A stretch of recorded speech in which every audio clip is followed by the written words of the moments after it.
First question है अपने पास, an infinitely long wire is charged uniformly. एक लॉन्ग वायर है और उसको यूनिफॉर्मली हम लोगों ने चार्ज कर दिया है with charge density lambda. Linear charge density पूरे लॉन्ग वायर का लैम्डा दे दिया and placed in air. Wire आपका एयर में प्लेस्ड है। The electric field at a distance r from wire will be. एक लॉन्ग वायर या लाइन चार्ज के कारण आर डिस्टेंस का इलेक्ट्रिक फील्ड आपसे पूछा है। लाइन चार्ज के कारण आर डिस्टेंस का जब भी हम इलेक्ट्रिक फील्ड निकाले, एक लॉन्ग वायर हो और इसके कारण यहाँ से आर डिस्टेंस पे इलेक्ट्रिक फील्ड निकाले, तो यह इलेक्ट्रिक फील्ड आता है lambda by 2 pi epsilon naught r. Same यही फॉर्मूला यदि आप सिलेंडर के कारण लीनियर चार्ज डेंसिटी लैम्डा और एक्सिस से आर डिस्टेंस पे इलेक्ट्रिक फील्ड निकालेंगे, तो सिलेंडर के एक्सिस से आर डिस्टेंस का भी electric field lambda by 2 pi epsilon naught r. और एक सेमी सर्कुलर रिंग के सेंटर पे यदि लीनियर चार्ज डेंसिटी लैम्डा हो तो यह इलेक्ट्रिक फील्ड भी lambda by 2 pi epsilon naught r. तो यह फॉर्मूला आपका 3 जगह काम कर जाता है। फर्स्ट, यह जो रॉड है या लॉन्ग वायर के कारण आर डिस्टेंस का इलेक्ट्रिक फील्ड, गॉस लॉ का एप्लीकेशन है यह। सेमी सर्कल के सेंटर पे भी यही, और सिलेंडर से आर डिस्टेंस, एक्सिस से आर डिस्टेंस का इलेक्ट्रिक फील्ड भी lambda by 2 pi epsilon naught r. ऐसा ऑप्शन हम लोग यदि देखें तो यह आपका lambda by 2 pi epsilon naught r option 4 दिख रहा है।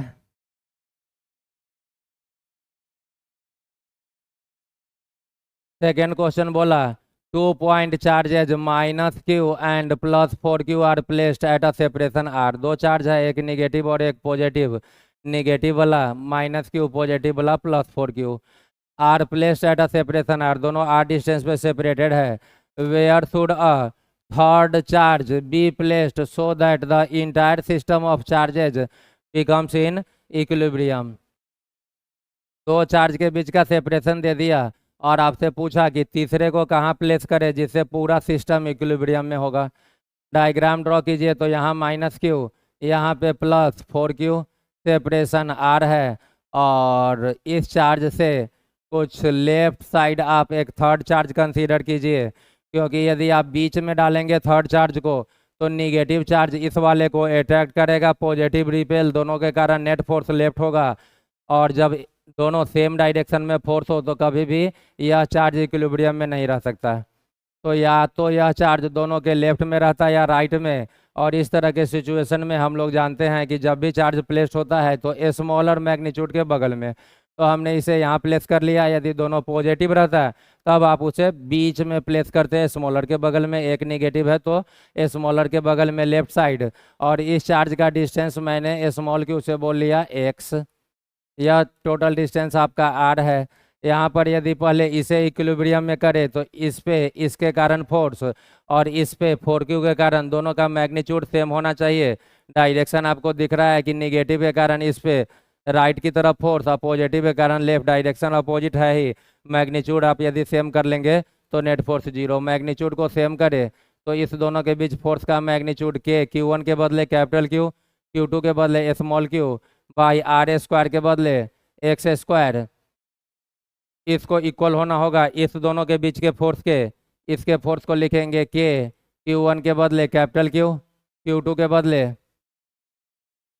4q, बाई दोनों के बीच का डिस्टेंस r+x है तो डिस्टेंस का स्क्वायर होता है, तो r+x का स्क्वायर। k से k कैंसिल, q से q कैंसिल, स्मॉल q से स्मॉल q क्रॉस मल्टीप्लीकेशन करेंगे तो 4x² इक्वस टू r+x का होल स्क्वायर। दोनों तरफ रूट ले ले, 2x इक्वस टू r+x। यह x LHS में आके माइनस होगा, तो यहाँ से आपका x का वैल्यू r दिखा। मीन्स थर्ड चार्ज को आप निगेटिव से r डिस्टेंस, x बोले तो r डिस्टेंस लेफ्ट में प्लेस करेंगे, फिर जाके यह चार्ज आपका इक्विलिब्रियम में होगा। क्वेश्चन में बोला था कि system of charge equilibrium means यह भी इक्विलिब्रियम और यह भी, इस दोनों का इक्विलिब्रियम का कंडीशन आप यहाँ से नहीं फाइंड आउट कर सकते जैसा ऑप्शन दे रखा है। तो केवल थर्ड चार्ज का इक्विलिब्रियम और थर्ड चार्ज के इक्विलिब्रियम के लिए आपको ऑप्शन दिख रहा है at a distance r from -q on the extreme side of -q। Negative charge के extremely left side r distance पे आपको प्लेस करना होगा। थर्ड क्वेश्चन पे आ जाएं।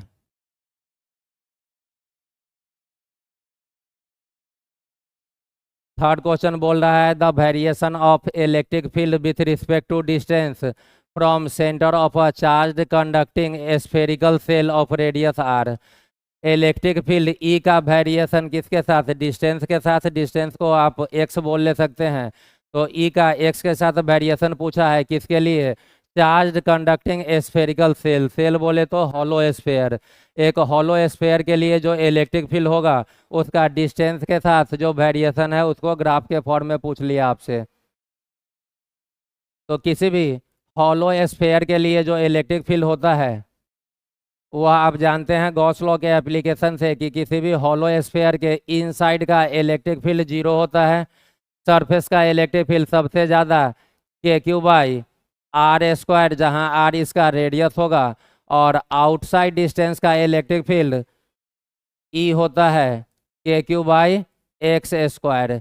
x या x डिस्टेंस r से बड़ा है तो पूरा यह वाला इलेक्ट्रिक फील्ड सरफेस वाला से छोटा होगा। मीन सब अंदर में 0, सरफेस पे सबसे ज़्यादा, और सरफेस के बाद डिस्टेंस जैसे जैसे बढ़ता जाएगा इलेक्ट्रिक फील्ड घटता जाएगा।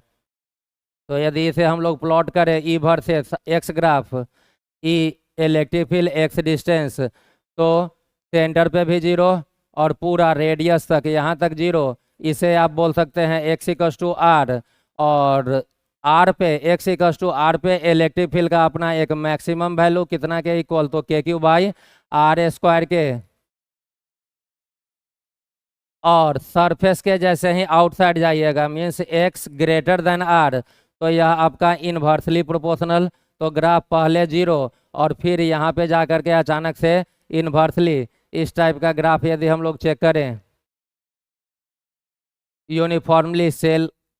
यूनिफॉर्मली चार्ज सेल के लिए, तो आपका ऑप्शन 2 दिख रहा होगा। पहले इलेक्ट्रिक फील्ड 0 है, x=r मतलब सरफेस पे मैक्सिमम, और फिर इन्वर्सली का ग्राफ हमेशा हाइपरबोलिक चांद जैसा। तो ऑप्शन आपका 2 हो जाएगा। क्वेश्चन नंबर 4 में आ जाए। 4 में बोल रहा है a conducting sphere is charged. एक कंडक्टिंग स्फेयर है और वह चार्ज्ड है। If the electric field at a distance 20 centimetre from the centre of the sphere is this much. Electric field दे दिया है सेंटर से 20 सेंटीमीटर डिस्टेंस का, और डायरेक्शन बताया है रेडियली इनवर्ड। इनवर्ड का मतलब है यदि चार्ज स्फेयर हो और इलेक्ट्रिक फील्ड अंदर की तरफ, इसका मतलब चार्ज निगेटिव होना चाहिए। तो ऑप्शन या तो आपका 2 हो जाएगा, नहीं तो 4 हो जाएगा। बाकी फिर हम लोग कैलकुलेट करेंगे तो पता चलेगा। The net charge on the sphere is, sphere का चार्ज पूछ लिया, दिया स्फेयर का इलेक्ट्रिक फील्ड और डिस्टेंस, और आपसे पूछ लिया चार्ज। स्फेयर के कारण अभी आपने देखा कि इलेक्ट्रिक फील्ड होता है E=KQ/x², या सरफेस है तो r²। यहाँ पे बताया नहीं कि r जो है वह रेडियस है या आउटसाइड डिस्टेंस है। तो आप केवल डिस्टेंस ले लीजिए। इलेक्ट्रिक फील्ड E का वैल्यू दे दिया, x दे दिया, k का वैल्यू आपको पता है 9 × 10⁹। यहाँ से जब q कैलकुलेट करेंगे q will be EX² divided by k। Solve करने पे आपका ऑप्शन 4 आ जाएगा। यहाँ पे आप वैल्यू डाल करके इसे सॉल्व कर लेना, आपका ऑप्शन इलेक्ट्रिक फील्ड का 4 आ जाया करेगा। निगेटिव में -5.3 10⁻⁻9 कूलम, या सॉल्व करके आ जाएगा। नेक्स्ट क्वेश्चन में हम लोग आ जाएं। बोल रहा है a parallel plate capacitor having cross section area A and separated by distance d। एक पैरेलल प्लेट कैपेसिटर है और दोनों प्लेट के बीच का सेपरेशन d है, और उसमें क्या किया है, is field bye copper plate of thickness b। Total distance पहले d था और डी में बी डिस्टेंस तक कॉपर को इंसर्ट कर दिया है, कॉपर प्लेट को। पूछा है आपसे it's capacitance will be.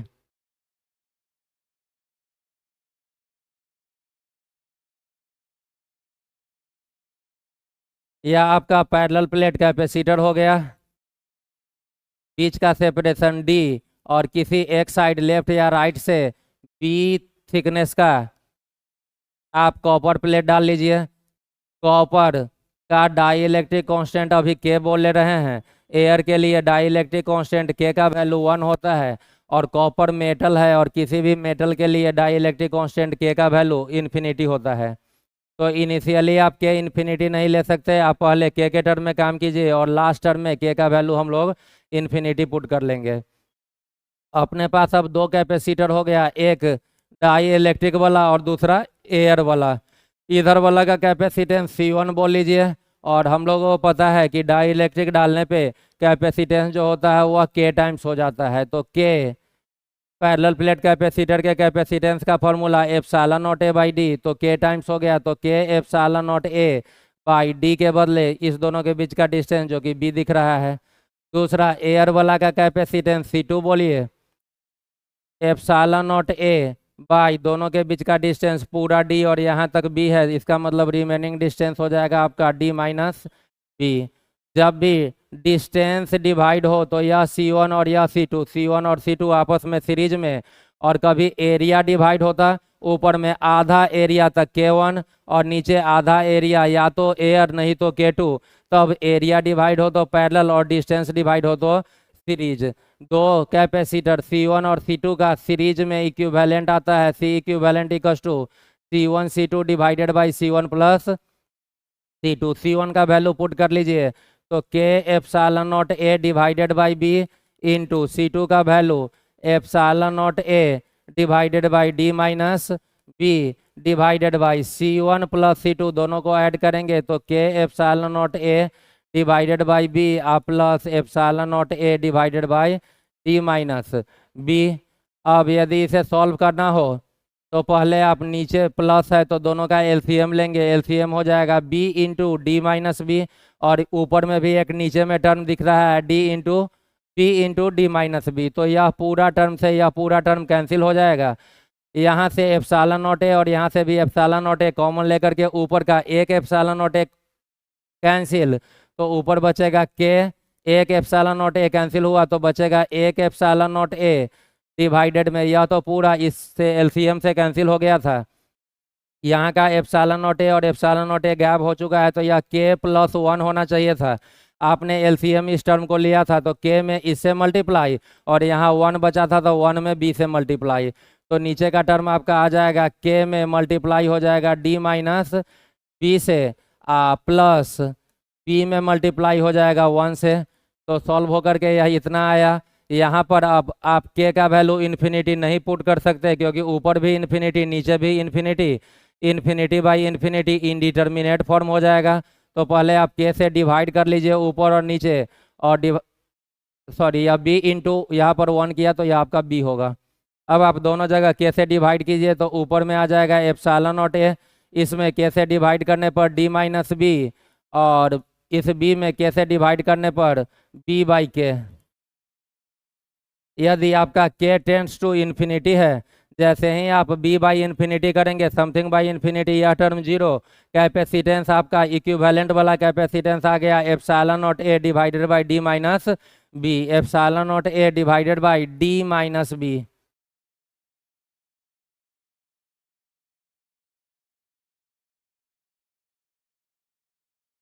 Epsilon naught A divided by D minus B, option 2 आपका करेक्ट हो गया। नेक्स्ट क्वेश्चन है the expression for torque vector tau experienced by an electric dipole of dipole moment vector p in external uniform electric field vector is given by। जब भी एक electric dipole को uniform electric field vector में डालते हैं तो dipole पे net force तो हमेशा 0 रहता है यदि इलेक्ट्रिक फील्ड यूनिफॉर्म हो, लेकिन डाइपोल का टॉर्क आता है vector p cross vector E, या फिर टॉर्क का magnitude tau equals to P E sine theta. तो यह vector P cross vector E आपका 4 ऑप्शन दिख रहा है। जब भी डाइपोल को यूनिफॉर्म इलेक्ट्रिक फील्ड में डालिए तो नेट फोर्स हमेशा 0 यदि फील्ड यूनिफॉर्म है तो, और net torque vector P cross vector ई। और उसी डाइपोल को यदि आप 90 डिग्री से थीटा तक रोटेट करते हैं तो रोटेट करवाने में डाइपोल में स्टोर्ड पोटेंशियल एनर्जी या work done by external agent आता है minus vector P dot vector E या minus P E cos theta. Next question पे हम लोग चलें। Find the value of current in the circuit. इस सर्किट में आपसे करंट पूछ रहा है। आपको 1 2 3 4 और 5 रेजिस्टेंस दिख रहा होगा, और जिन लोगों ने भी करंट इलेक्ट्रिसिटी ढंग से थोड़ा पढ़ा है तो आपको आइडिया लग गया होगा कि यह पूरा स्ट्रक्चर एक बैलेंस्ड व्हीटस्टोन ब्रिज है। आपका वोल्टेज दे दिया, करंट पूछा है, तो आप इक्विवेलेंट रेजिस्टेंस निकाल लीजिए। Current I equals to V by R use कर लीजिए। बैलेंस्ड व्हीटस्टोन ब्रिज होने के कारण आप जानते हैं कि यहाँ वाला यह बीच वाला जो 2 ओम दिख रहा है यह गायब हो जाएगा। यह 2 और यह 2 सीरीज 4, और नीचे का यह 2 और यह 2 4, ऊपर 4 और नीचे भी 4, 4 4 का पैरेलल 2 दे देगा। तो इक्विवेलेंट रेजिस्टेंस 2 ओम और वोल्टेज भी 2, I equals to V by R, V भी 2, आर भी 2, 2 बाई 2, 1 एम्पियर का आपको इस सर्किट में करंट मिल जाया करेगा।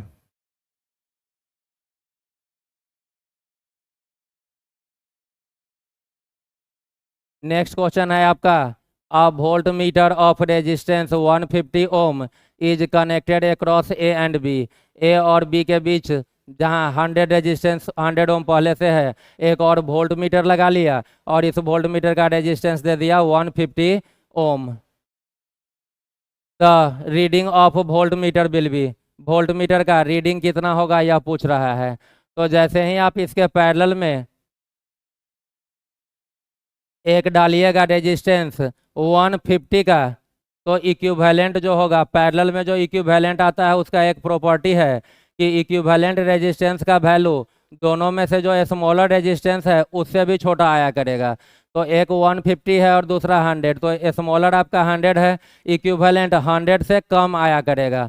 तो पहला ऑप्शन है कि यहाँ जो भी इक्विवेलेंट आए उसके अक्रॉस, ए और बी का मतलब जो भी इक्विवेलेंट रेजिस्टेंस आया उसके अक्रॉस वोल्टेज कितना। तो आप देख रहे हैं कि यह और बगल वाला सीरीज में है और टोटल 40 है, तो टोटल का टोटल इसी को मिल जाए, बगल वाले को नहीं मिले, ऐसा पॉसिबल नहीं है। तो ऑप्शन ए आपका नहीं हो सकता। सेकेंड ऑप्शन है 20 वोल्ट।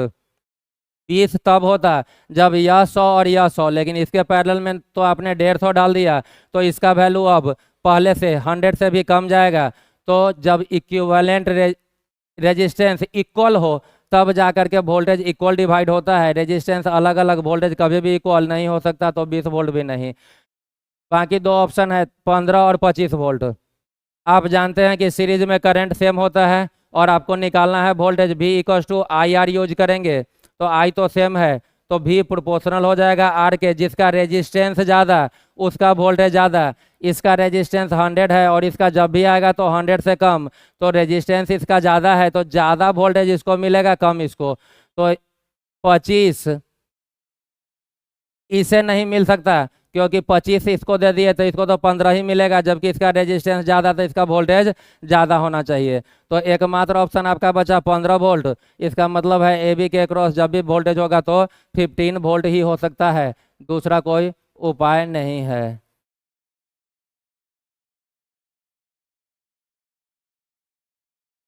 यह आपका डायरेक्ट आपने देख लिया थोड़ा बुद्धि लगा करके, और यदि आप थोड़ी बुद्धि न लगा करके पूरा डिटेल में करना चाहें तो आपको क्या करना होगा कि पहले इसके पैरेलल में 150 डाल लीजिए, 100 और 150 का इक्विवेलेंट निकाल लीजिए। वह निकालने के लिए आपके पास पैरेलल का फॉर्मूला है R1 R2 divided by R1 plus R2। तो 100 into 150 divided by 100 plus 150 250, solve करके आ जाएगा 60 ओम। इसका वैल्यू आ जाएगा, इसका और इसके पैरेलल का वैल्यू 60 ओम। अब आपका सीरीज में 2 रेजिस्टेंस, 60 को R1 बोलिए, 100 को R2, और R1 का वोल्टेज पूछ रहा है तो उसका रेडीमेड फॉर्मूला है।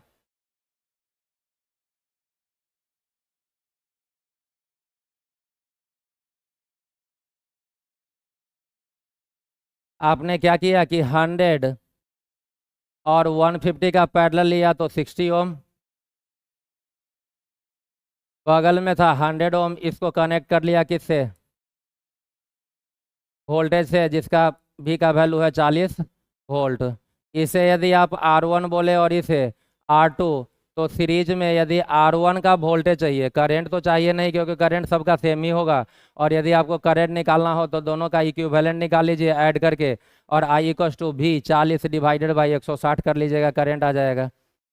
तो या तो आप करंट निकाल लीजिए और किसी भी रजिस्टर का वोल्टेज भी इक्वस टू IR कर ले सकते हैं, या दूसरा तरीका कि दो रजिस्टर हो, एक के क्रॉस वोल्टेज चाहिए तो R1 का वोल्टेज V1 बोलिए, V1 का formula R1 by R1 plus R2 into total voltage भी आप यूज कर सकते हैं, R1 के बदले 60 बाई R1 प्लस R2 160 हो जाएगा, और इंटू भी 40 वोल्ट, 40 से या 4 टाइम्स 60/4 15 वोल्ट, आपका आंसर दिख गया।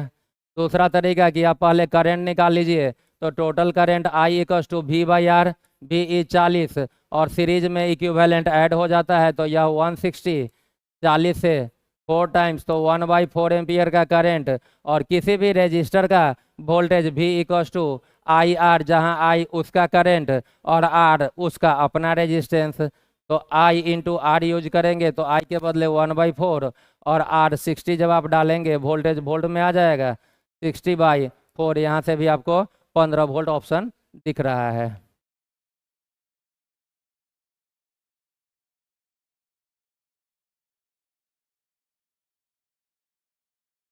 तो इस क्वेश्चन का ऑप्शन आपका 3 हो गया, एक बार वापस से टिक कर दे, 15 वोल्ट। नेक्स्ट है पोटेंशियोमीटर का क्वेश्चन, और इसका वीडियो मैंने कल ही अपलोड कर दिया था पार्ट 2 करके, वहाँ से आप देख ले सकते हैं। तो यह पूरा सेट कंप्लीट हो गया।